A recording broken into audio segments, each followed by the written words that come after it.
Ago. Ago. Ago. You see, my son has been here giving us sound effects to punctuate some of the lines, so I think he may serve that role for me as well. My name is Dr. Obadele Kanbon, and today I'm presenting on the topic, as you know, dealing with hair.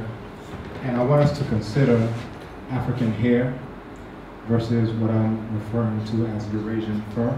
And I'll explain what I mean across space and time. So we'll look at, progression going all the way back around 5,000 years and then bring it up to where we are now. So when I say Africa, I mean this. When I say Eurasia, some people like to pretend like Europe is its own continent, but I wanted to just show you the map. And this is the right side up map. If you don't understand why it's right side up, that will be a different presentation for a different time. But this is the right side up map. The very first map in the history of the world is called the Turin Papyrus map, and it's a south up map. And it was made here in Africa by African people. So if the very first map makers made it south up, I think we would do well to keep it that way. So this is Africa, and again, Eurasia is just one landmass. So we'll go into that. Now, oftentimes when we think of locks, I'm going to start off dealing with locks a little bit. Oftentimes, what do we think of when we think of locks? Right? We'll think of Bob Marley, Jimmy Cliff, Burning Spear, Peter Tosh, Steel Pulse, Muta Baruka. You understand? We think of reggae. When I'm walking around the streets, people say, Ras, Ras, and Rasti. And if I don't respond, then we'll sometimes have a conversation. And then I'll ask them, before before I want to just that if I call you a before, I don't know how I'll translate that. Would you respond? They say no. Yeah, we could translate it like that, but I won't. But basically, you will respond to what you identify as. If you don't identify as that, then you won't respond. Because I understand that locks predate any of this, and that's what we'll go into. So we're looking at natural hair. So this is from 2650 CE, and this is the very first physician in the history of the world, Hesi Ra, a contemporary of Imhotep. Now, what do we notice about his hair? Is it permed or straightened? Right? And if we zoomed in on this, and you can see that there are these tiny circles here, right? And this is his name here. So Hesi Ra, Hesi, and then Ra. We put Ra in the front because Ra is the divinity, dealing with the sun. Now this is Kagimni, right? So you can see Kagimni's hair is about the length of mine, and we're going to around 2345. This is well over 4,000 years ago. Now what do we notice about Kagimni's skin color? What do we also notice about Kagimni's hair? Now you have Harjadef, you have Kagimni. This is one of the oldest books in the history of the world.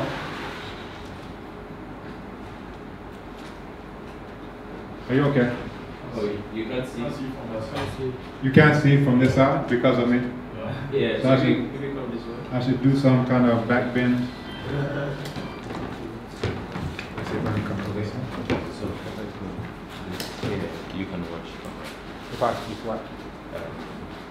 I'll put your laptop in this here, so you can. The laptop will fall asleep. Sure. The bottom is good, yes? No, I think it'll be fine. No, I just tried it.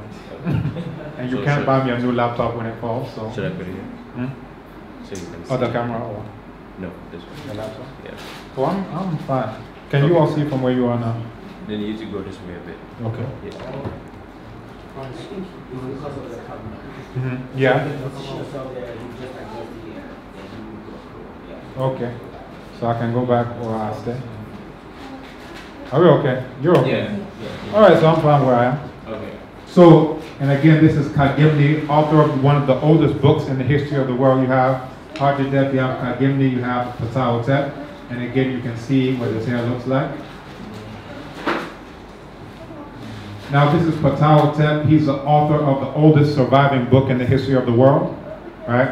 I hope everyone has read the instructions of Ptah. I hope everyone has heard of the instructions of Ptah. No. Yeah. 1, 2, okay. So you would think that if we actually had an education system in Ghana, that we would know that the oldest book in the history of the world was written by this man, who looks just like those who are sitting in this room and whose hair is also locked like many of those sitting in this room, right?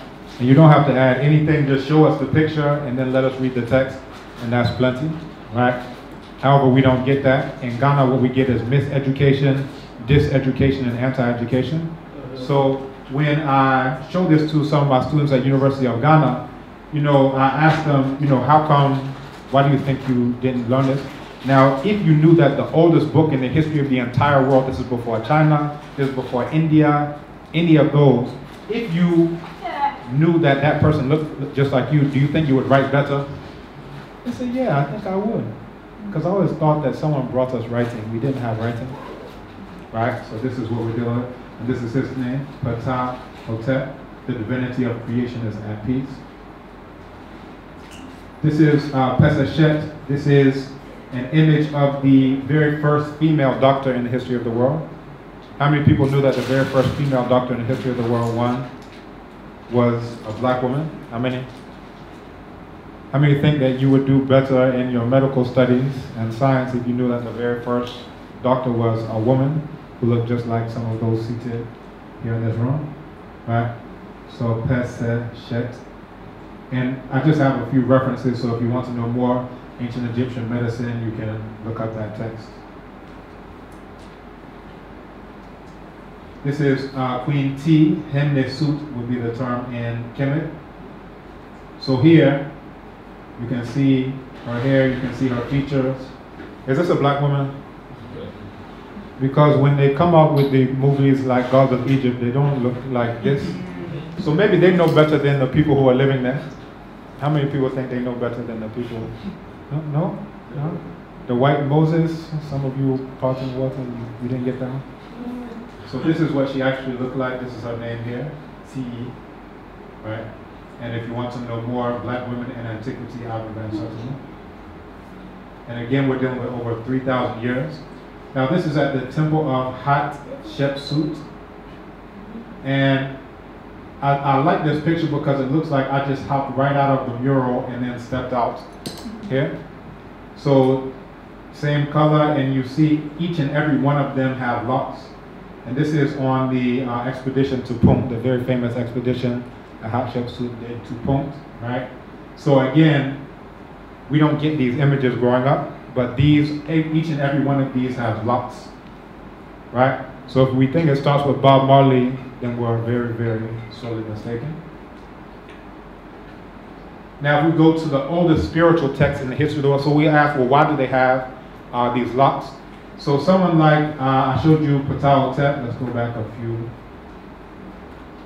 I showed you Ptah Hotep, right, the author of the oldest surviving text in the history of the world. And I say oldest surviving because Kagimni's text is older, but it's only existing in a fragmentary form.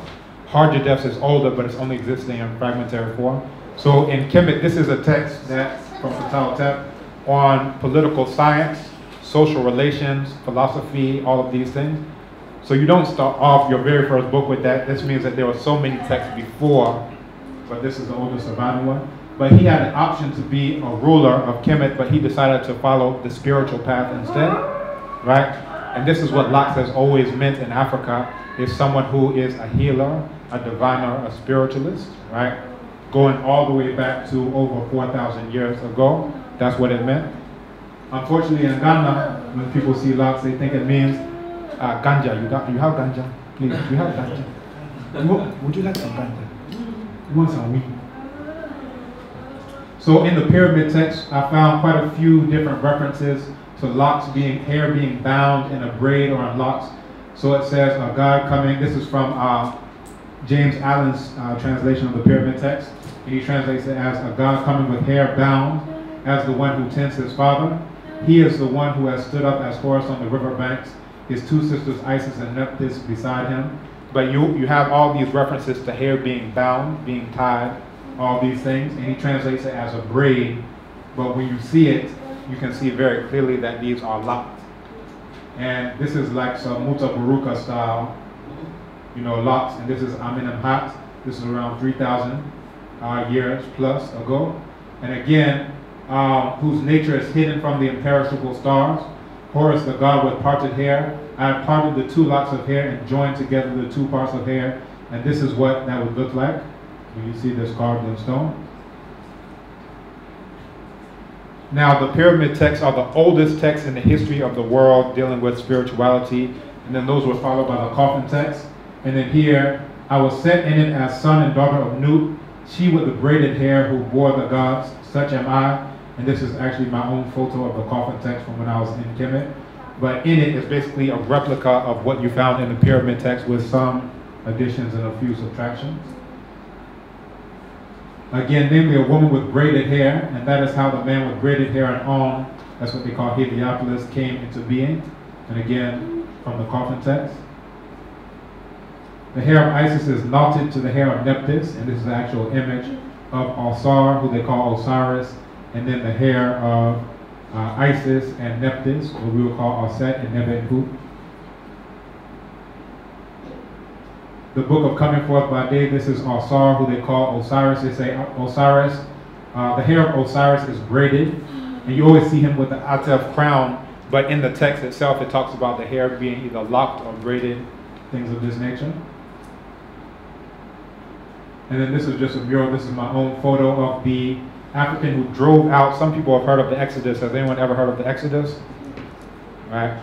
Some people have read whatever book. But the Exodus is actually the expulsion of the Hyksos. So the Hyksos were invaders who invaded Kemet from Eurasia, and they were driven out by this African here. Now you look at his skin color, then you look at his hair, you can see very clearly who he is.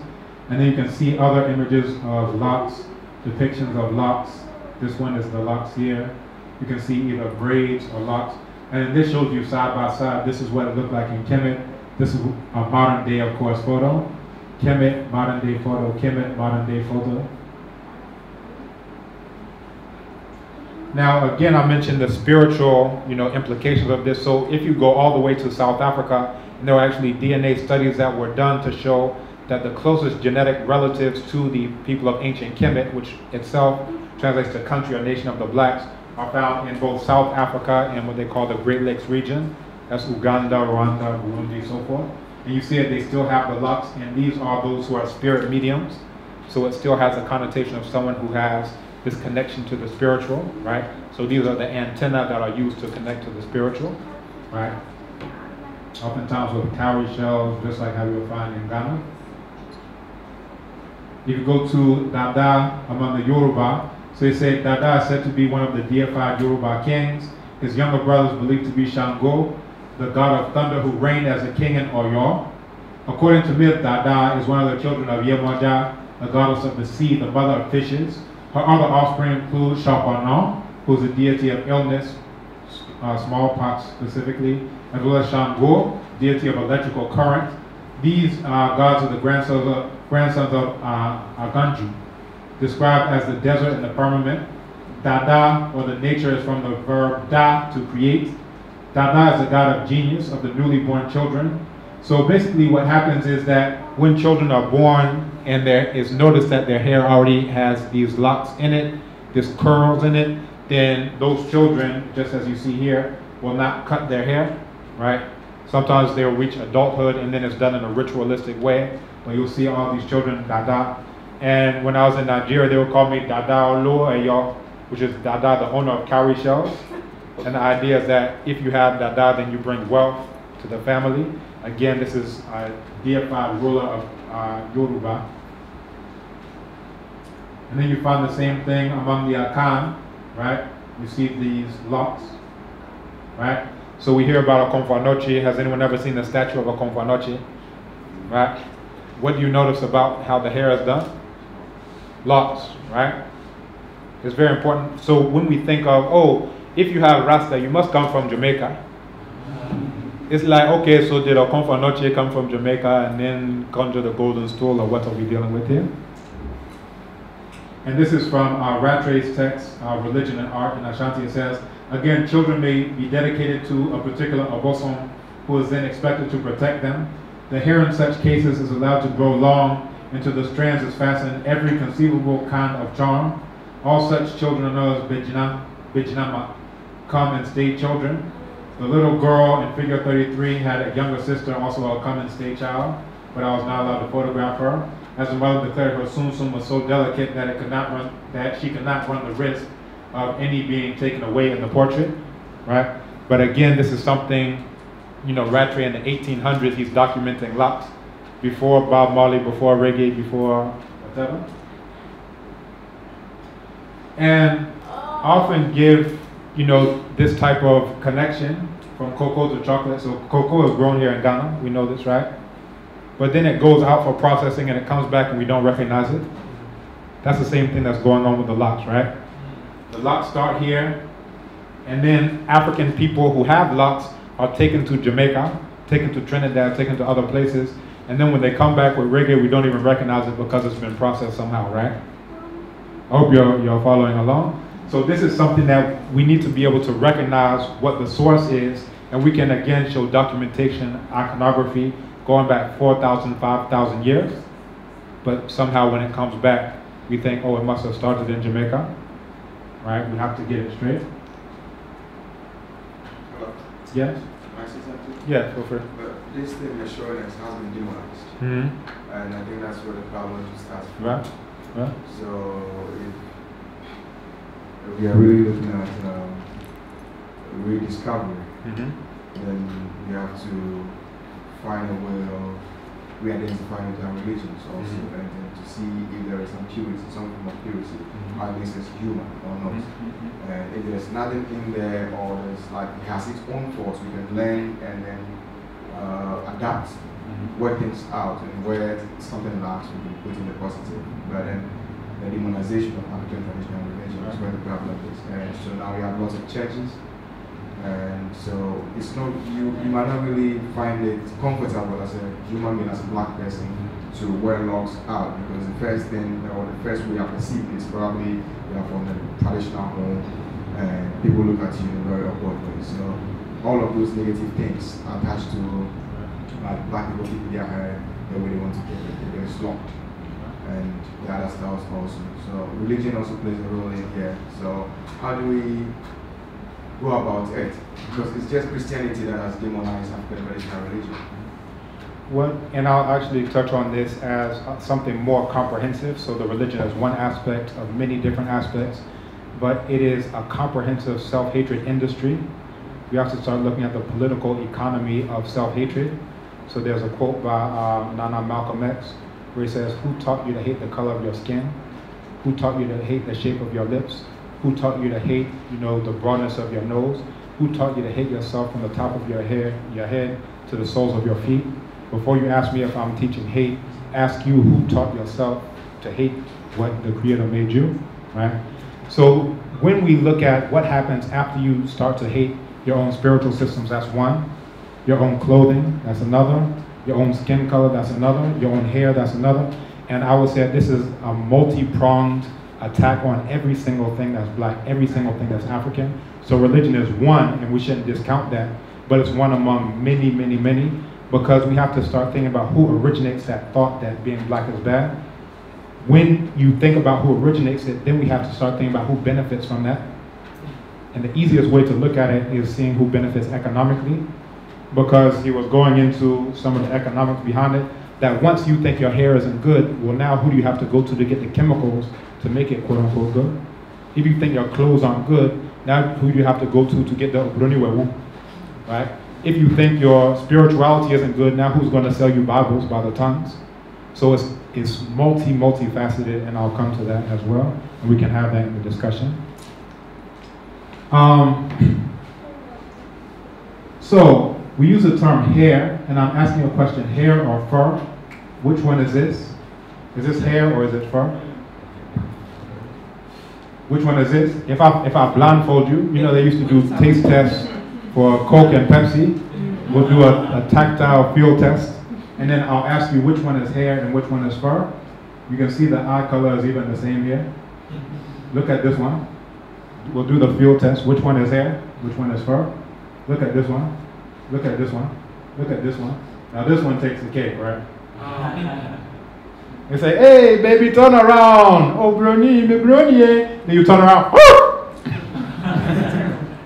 Right? Which one is hair, which one is fur? Can you even tell the difference?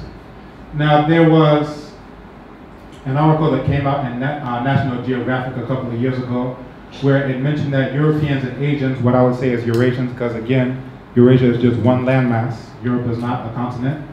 Have approximately 2% Neanderthal DNA. Indigenous sub-Saharan Africans have none or very little Neanderthal DNA because their ancestors did not migrate through Eurasia. And the degree to which any African would have Eurasian DNA is because they've mated with one in the remote past or in the recent past. But again, we have to understand, now what's so ironic about this is when Africans who are full Homo sapiens sapiens go to Western Eurasia, what some people call Europe, they have bananas thrown at them. They're playing football, they have bananas thrown at them. From those who, by their own scientific research, are part Neanderthals. Is that ironic? Right? So look at that.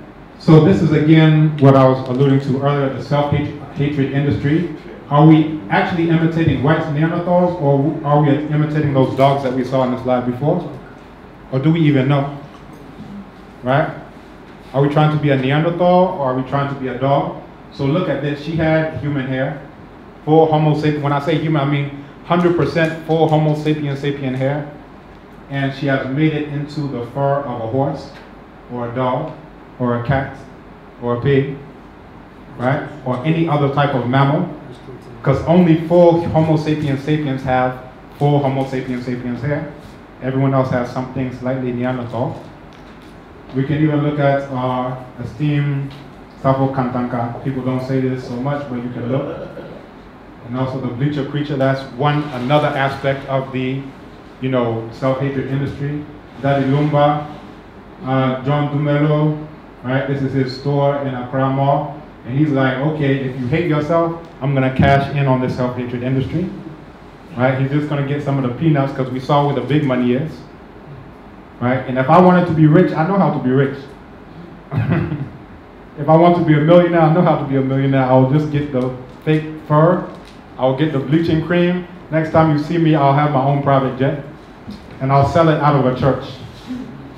But you see what this actually does to you. This poison, this toxic poison, where in the laws in the US, they say that it shouldn't even come within a certain amount of inches of your scalp. But you saw in the video, he showed what's going on there.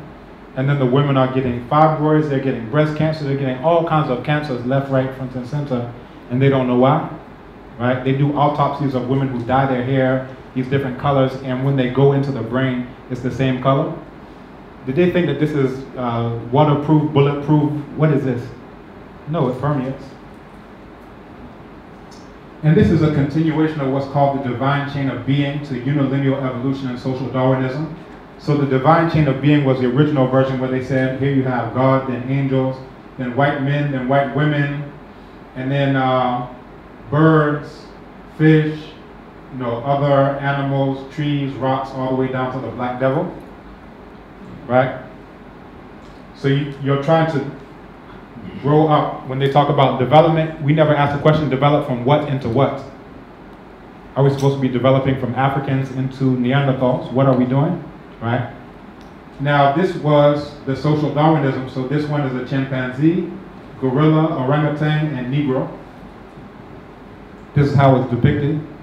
And those who imbibed that idea said we need to develop and become what we saw a few slides before. Right? And this is actually an image, a photograph in the Bronx Zoo of Otabenga, who was enslaved in Congo and then was taken to the Bronx Zoo. Right? There's a documentary on it by Niyi Coker, Professor Niyi Coker. And he was caged in the zoo in the monkey cage. And the white people would throw peanuts, and his children were killed in the Congo before he even got there. And the way that they were treating him really showed you that this is, if you want to know who is inhuman, they would trip him up, throw things. So we need to keep that in mind. Now this is me at my PhD Viva, because we were talking about, corporate and these types of things.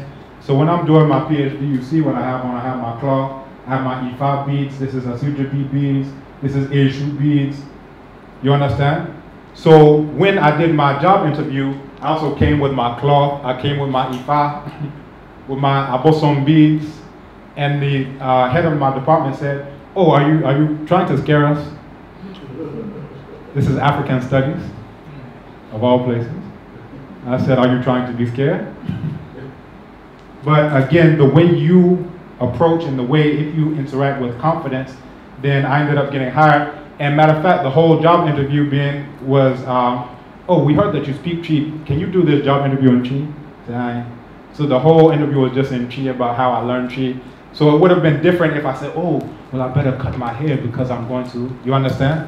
Then they would have approached me like that. Now I had a friend who was Ewe, who worked at the university. He said when he went to the registry, he had his beard grew in a little bit, his hair grew out a little bit. They said, "Go back home. Go back home. When you cut your hair, then you can come back here to the registry." This is like the same University of Ghana, but they dare not say that to me because I know where to get a pump action. But there's a certain level of leeway if you approach it, and then they'll say, "Oh, well, maybe these diasporans, they just do their thing, we'll let that one slide." So we have to look at some of those politics because that's the brother spoke to me, he said, "I wish I could do like what you did, but they know I'm Ghanaian, they know I'm in the system, so they won't let me get away with it." But these are some of the conversations we can have. So in conclusion, mesdames et messieurs, Auniche, Mantuna Maminge, mesdames et messieurs, asante sana. Yeyo ala don Afrikan kaka.